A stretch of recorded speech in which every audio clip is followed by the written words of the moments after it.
अच्छा एगो लड़के के शादी भइल वो अपना ससुराल गइल बड़ी। हाँ जब अपना ससुराल जाए तड़ी तो भगवान जी से गुहार लगाओ तड़ी वो बड़ी सुंदर के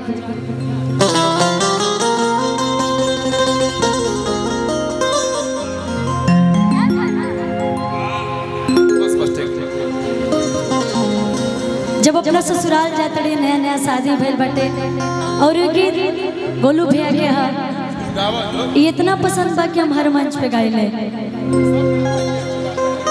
तनी आप लोग नई नवेली दुल्हन बन जाई जाए जैसे कि अपने ससुराल। अच्छा जब आप लोग की शादी होगी अपने ससुराल जाइएगा तो दुल्हन कैसे बन के जाइएगा? इतना तरमू लौकता इस साड़ी देख रहे लग रहा मच्छरदानी ओढ़ी है सारे मुंह तो दिख रहा है बाहर से। काला सरतिया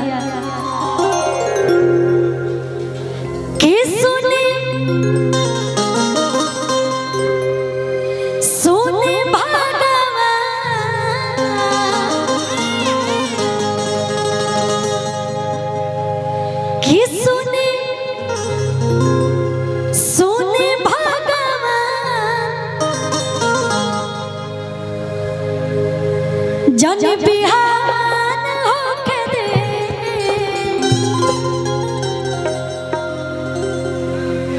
कि सुने सुने भगवान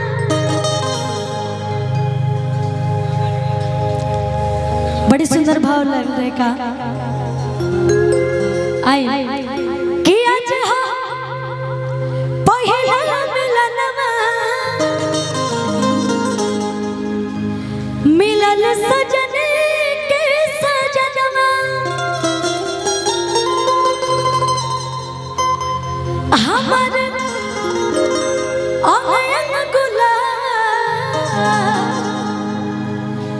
नियन खिलल बदनवा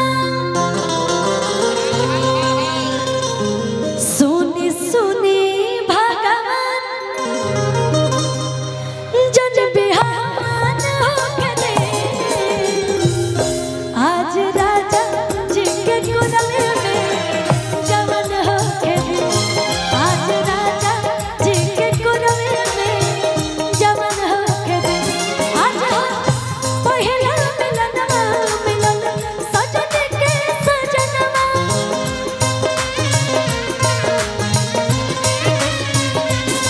हमर अंगन गुलाब नियन खिलल बदनवा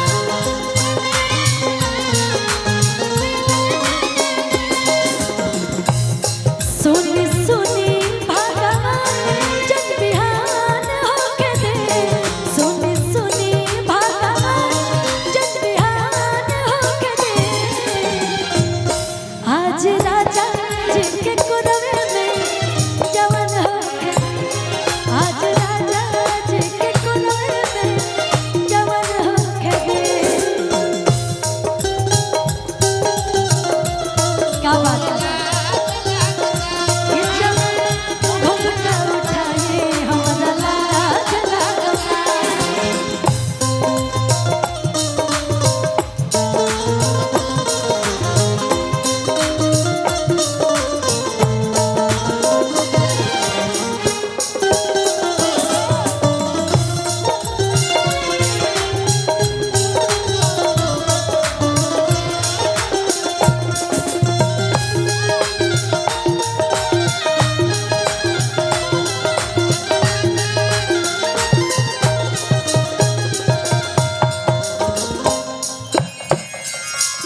अच्छा जी यार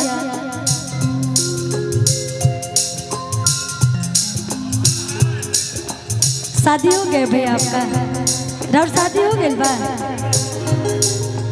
आपका बेटा भी है बहुत बहुत धन्यवाद।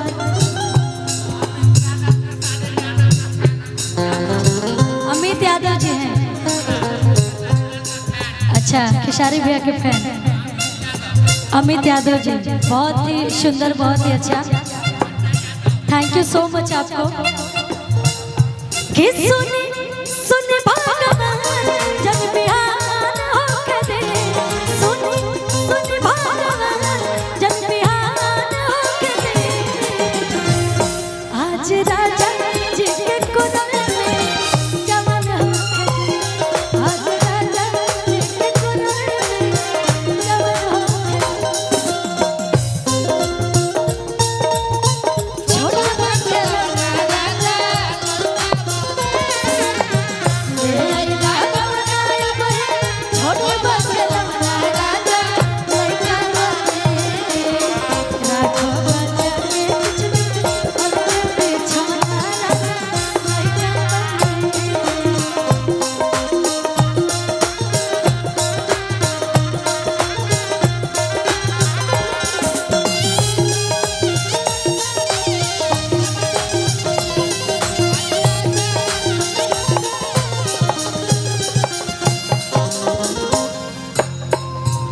और अतिया कहली ये आज भर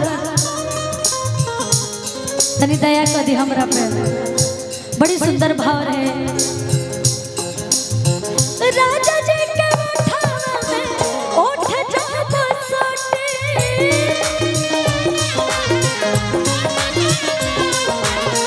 राजा जी के ओठवा में ओठ जब सोटे,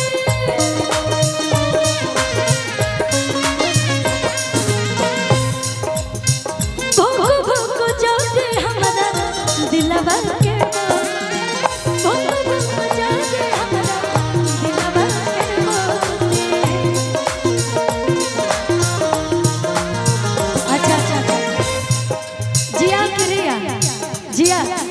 तने जिया के हमने मुड़की देख लिया जाए। मुड़की बांधने आता है ना आपको? काहे कि हमारे भोजपुरी जहान में ही बड़ी सुंदर ताल होला। तनी एक बार मुड़की मार के दिखावा, बड़ी सुंदर भाव होला। राजा जी के ओठवा में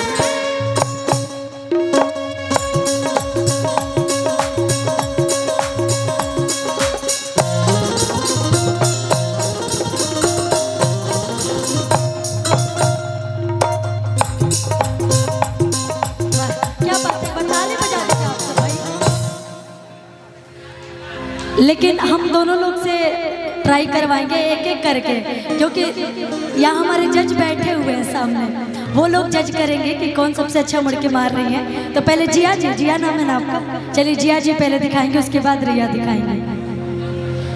कि राजा जी के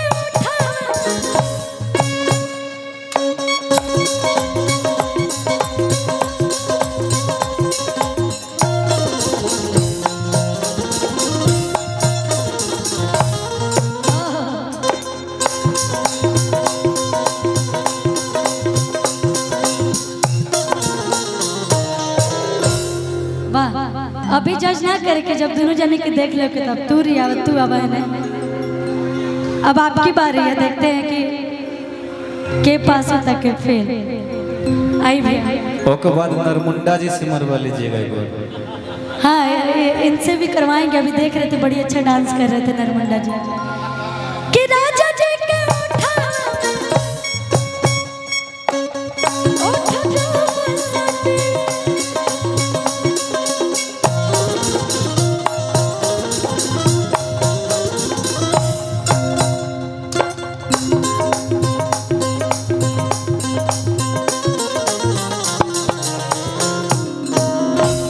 और हमारे बीच एक बड़ी सुंदर नरमुंडा प्रेमी में बोलूंगी। कंस जी नहीं छोड़िए ना, अभी नरमुंडा प्रेमी बोलते हैं क्योंकि ये बहुत व्यवहारिक इंसान है, बहुत प्रेमी है। हाँ, कलाकारों के। तो मैं चाहूंगी कि एक बार आप भी दिखा दीजिए अपना मुड़के, उसके बाद लोग जज करेंगे। जय हो जाए। अब जब कलाकारी बातों के छुपावे के कई बटे हमारे दर्शक के जब बैठल वालों देखा ही वाह सुंदरी, आज अपने भीतर का कला दिखा जो बरसों से छुपा के जनता से रखी है। आप अपने भीतर का कला दिखाइए, वो लोग दिखा चुकी है, आपको दिखाना है। मैं तो आज 36 घंटे से दिखा रहा हूँ। हम नहीं देखे, अभी हम देखेंगे। आई भैया कि राजा जी के ओठवा से ओठ जब पास आओ, महिलाओं नरमुंडा के पास आओ, इसके बाद यहाँ से दिखाओ। चल बाबू। कि राजा जी के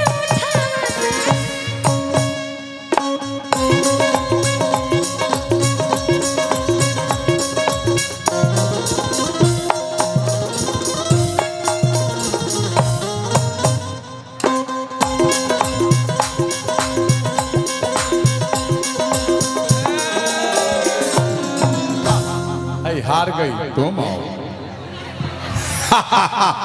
अब तेरी बारी है। आओ आप ऐसे बात ही कर रहे हो, लोग डर जा रहे हैं। आओ आज मैं तेरा भी शुद्धिकरण कर दूं। आज तेरा भी शुद्धिकरण करूंगा। उसके बाद प्रातः काल होते ही मैं तुम्हारे कक्ष में आके विश्राम करूंगा। चलो सुंदरिया। कि राजा जी के ओठवा से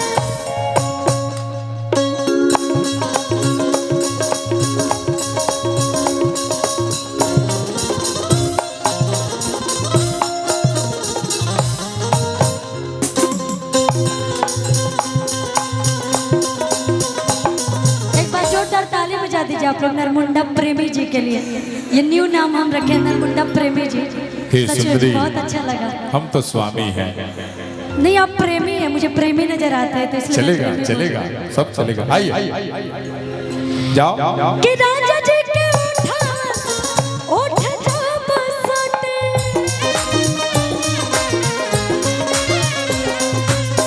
भुक भुक बोले हमारा दिलवा के बोले,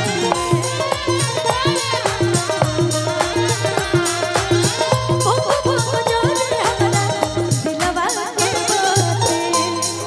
और लड़किया कलश का कि आज आर लब के दरिया में नहान होके दे,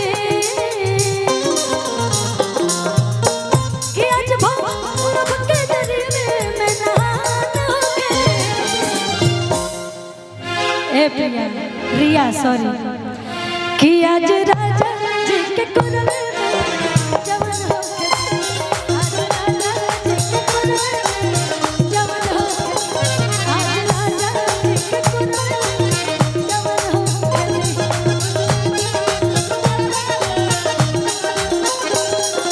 झुमके वाले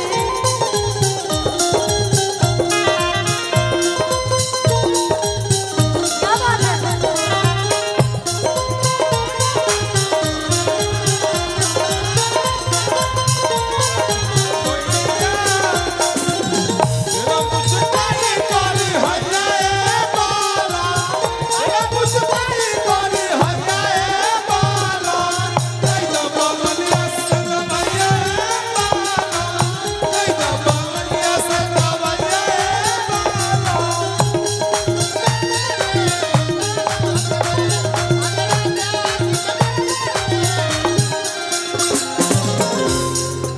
और औरतिया का काला लास्ट लाइन है गाना के, ओकरा बाद से हम निहाल जी के जान के निहाल जी आ पाए। रोवा गनगनाई पिया कोरा जब उठाई है,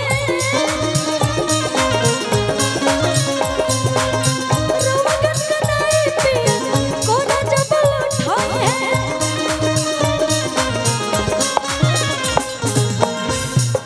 इतना पर में सब कुछ कर लेता है लोग। ललन भोजपुरी जब बाजा में सुनते हैं,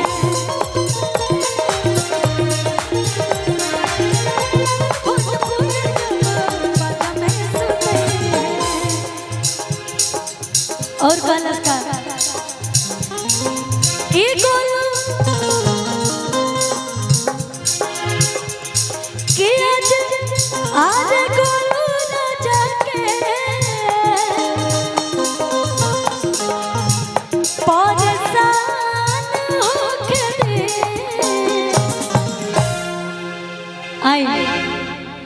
कि आज राजा जी के कुरवे में बिहान होके दे, आज राजा जी के कुरवे में बिहान होके दे, आज राजा जी के कुरवे में बिहान होके दे, आज राजा जी के कुरवे में बिहान होके दे।